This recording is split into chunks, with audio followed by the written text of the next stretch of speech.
A very important game for both teams. Kumbaga, do or die na to for Terra Firma kasi pag natalo sila, laglag na and papayagan kaya nila yon in this game. And sa start naman, sobrang okay nung pinakita nila. And na-involve nila si Junmar sa mga PNR action and maganda yung spots ni Chu on receiving the ball. So, sa kanya yung unang puntos sa larong to. The next possession, ganun pa rin. And tinetake away nila yung isang rim protector dahil may tira sa labas si Ali. Libre yung paint para kay Jeyo for the dunk.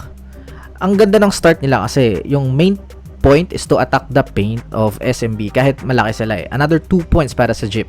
Ilang ulit din yon sa mga PNR tapos aatakihin yung secondary line on defense ng SMB and it is working para sa Jeep. For SMB, after timeout, bubuhayan sila ng kanilang import with Benny Boatwright hitting his outside shot. Gumanda din yung defense nila nung pumasok si Tautua kasi yung mga attacks ng Jeep is meron ng secondary defender which is si Mo. Nai-stop na ng SMB yung paint touch ng Jeep. Gigil lang din talaga si Boatwright sa first period. Dalawang offensive foul para sa kanya. Pero yung spark plug ng SMB is on. Jericho Cruz hitting his outside shot tas sasama yung ginagawa ng Jeep because of the bad shot selections resulting to fast break opportunities ng SMB.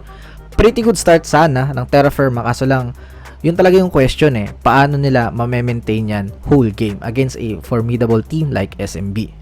Sa second quarter, uminit si Jarek Ahamnisi sa labas, hitting his 3-point shot, tapos 4-point shot din para dumikit ulit yung laban. Kaso lang, ibang klase din talaga yung bench ng SMB, Cruz for the 3-point shot.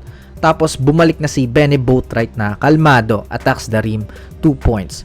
Tapos sunod-sunod na yung possessions with Benny Boatwright just cooking the defense of Terra Firma Jeep.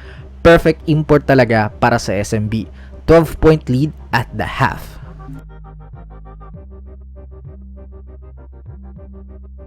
Sa final period, CJ Perez will take over. Nag-start na siya sa kanyang mga drives and good read dito para magkaroon ng easy layup.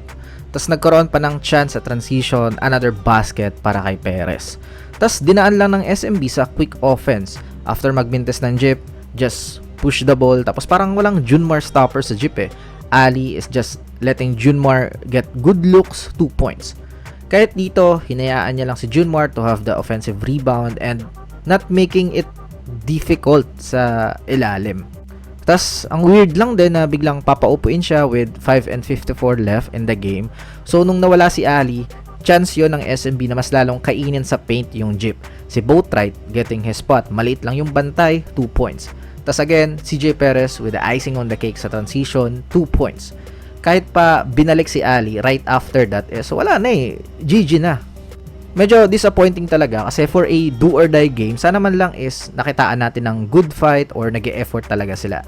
Siguro positive note ay si Jeyo Chu improving every game. After ng block dito, tinulungan niya pa yung kanyang future teammate na si CJ Perez. Charis lang. So ayun, laglag na ang Terra Firma Jeep.